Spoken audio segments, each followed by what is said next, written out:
Nous avons vu dans les vidéos précédentes des traditions et légendes juives dans le Talmud et dans le Midrash qui ont été copiées dans le Coran. Nous avons vu également dans la dernière vidéo que le Coran a été pour une grande partie des textes traduits du syro-araméen et de l'hébreu vers l'arabe par des moines judéo-nazaréens. Leur but transmettre leurs espérances et leurs causes à leurs voisins arabes pour les mobiliser à la reprise de Jérusalem, la construction du temple pour le retour du Messie. Nous allons voir dans cette vidéo comment le Coran garde en son sein des versets qui confirment ses racines judéo-nazaréennes. Rappelons que la secte hérétique des Juifs nazaréens chassés hors de Jérusalem et de la Terre Sainte est devenue l'ennemi des Juifs rabbiniques et des chrétiens représentés par la puissance byzantine. Ces Juifs hérétiques ont habité le nord de la Syrie dans des lieux qui portent encore leurs appellations. Mont des Noussaïri, nazaréens. Béni Israël, les enfants d'Israël. Wadi Nassara, fleuve des Nazaréens. Al-Yaoudia, la juive. Al-Nassirié, nazaréen.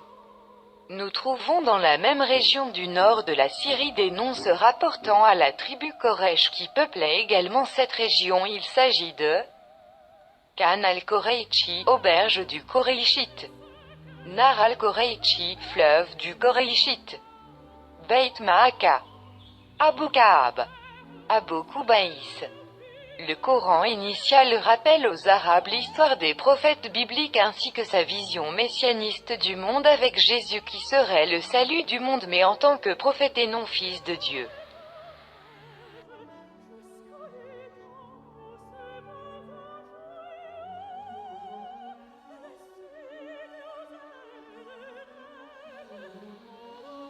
Nous allons aborder un certain nombre d'indicateurs de l'intérieur du Coran qui confirment ses racines judéo-nazaréennes.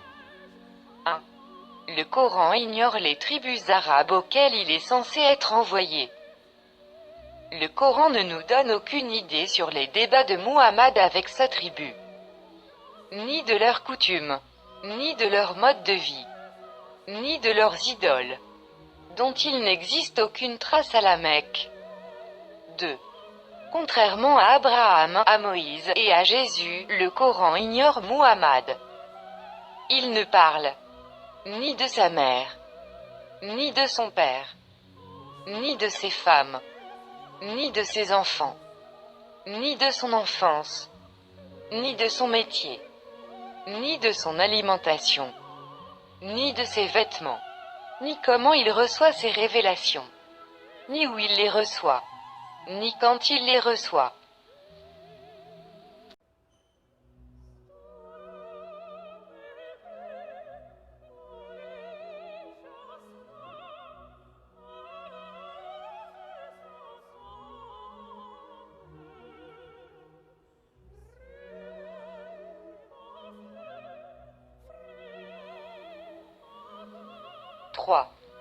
Le Coran ignore l'islam et son apparition à la Mecque et les circonstances de la première révélation comme il fait pourtant avec Abraham, Moïse, Joseph, etc. Il parle essentiellement du peuple juif, ses prophètes, ses légendes, ses rois, ses guerres, ses traditions, ses différends, ses fêtes, ses malheurs, ses aventures, ses exodes, Irak, Égypte, la terre promise, etc. 4. Le Coran ignore la Mecque et Médine.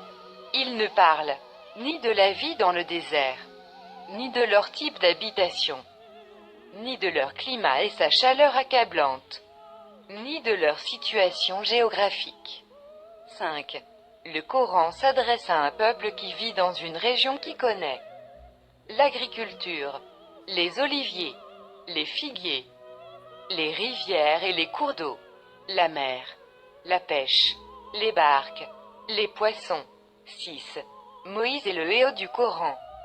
Le Coran parle de sa vie depuis sa naissance, sa jeunesse, sa rencontre avec Dieu, le conflit avec le Pharaon, l'exode d'Égypte, le mont Sinaï et le désert.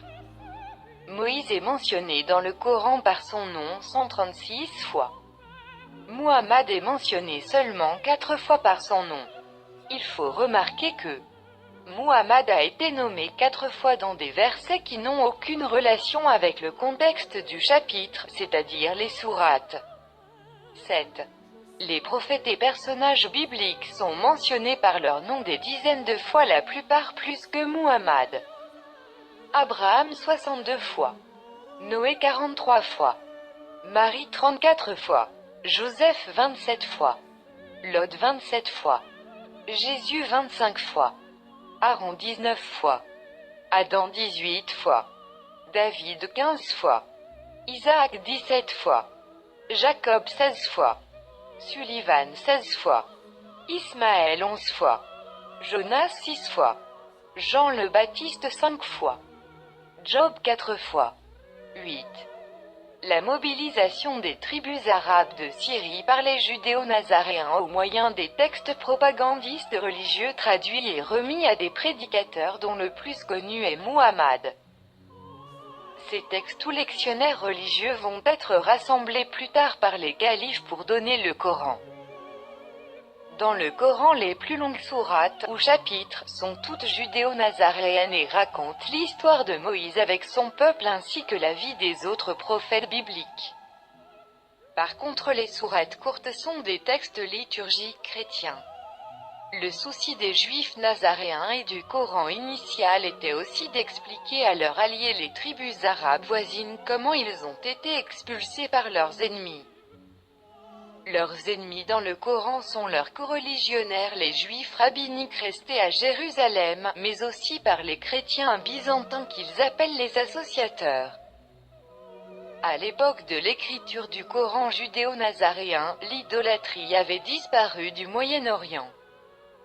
L'idolâtrie est une invention des exégètes perses d'Irak.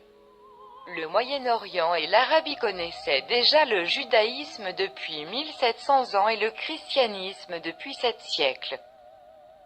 Le but de ces hérétiques juifs: transmettre à leurs voisins arabes leurs espérances pour croire au retour imminent du Messie et les mobiliser pour se battre à leur côté et reconquérir la ville sainte et reconstruire le temple.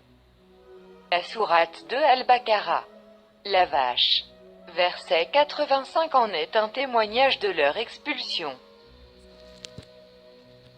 Quoique ainsi engagés, voilà que vous vous entretuez, que vous expulsez de leur maison une partie d'entre vous, contre qui vous prêtez main forte par péché et agression. Mais quelle contradiction! Si vos coreligionnaires vous viennent captifs, vous les rançonnez alors qu'il vous était interdit de les expulser de chez eux. Croyez-vous donc en une partie du livre et rejetez-vous le reste? Ceux d'entre vous qui agissent de la sorte ne méritent que l'ignominie dans cette vie, et au jour de la résurrection, ils seront refoulés au plus dur châtiment, et Allah n'est pas inattentif à ce que vous faites. Le verset 82 de la sourate Al-Maïda est adressé aux Arabes sarrasins. Il est révélateur de l'engagement des judéo-nazaréens dans leur alliance avec ceux-ci. Surtout ceux qui ont adhéré à leur cause et que les moines judéo-nazaréens appellent dans le Coran les croyants.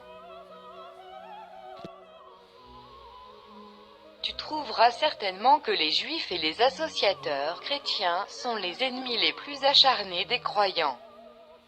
Et tu trouveras certes que les plus disposés à aimer les croyants sont ceux qui disent « Nous sommes nazaréens ». C'est qu'il y a parmi eux des prêtres et des moines et qu'ils ne s'enflent pas d'orgueil. 9. La reconnaissance explicite dans le Coran par les Juifs nazaréens que leurs textes ne sont qu'un lectionnaire et un rappel des textes de la Torah qu'ils appellent le livre. Dans le verset 3 de la sourate 41 Fussila, les versets détaillés. Et dans la sourate 6 Al-An'am, les bestiaux, verset 126.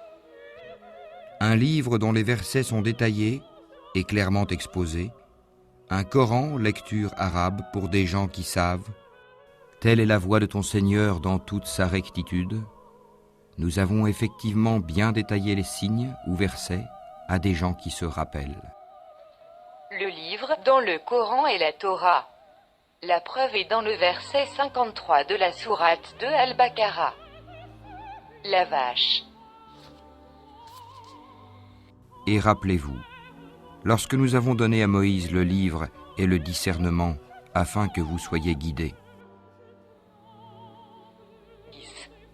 Les Nazaréens expliquent aux Arabes que le prédicateur, Muhammad, leur apporte une parole de vérité en arabe clair mais qu'il n'est qu'un rappeleur.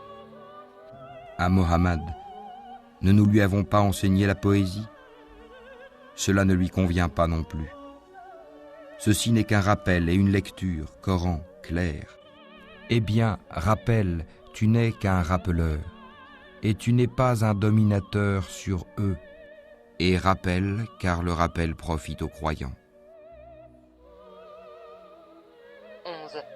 Le verset suivant dévoile clairement que, premièrement, Muhammad était un prédicateur enseigné par son maître judéo-nazaréen, Waraka ibn Nawfal. Deuxièmement, que Waraka lui traduisait les textes de l'araméen et de l'hébreu vers l'arabe. D'ailleurs, c'est ce que lui reprochent ses adversaires dans ce verset. Et nous savons parfaitement qu'ils disent « ce n'est qu'un être humain qui lui enseigne le Coran ». Or, la langue de celui auquel ils font allusion est étrangère, non arabe, et celle-ci est une langue arabe bien claire. À bientôt avec la suite de la 5e partie qui traitera, premièrement, des falsifications du sens par les interprétations des exégètes. Deuxièmement, des falsifications par les ajouts de versets. Troisièmement, des mots hébreux dans le Coran.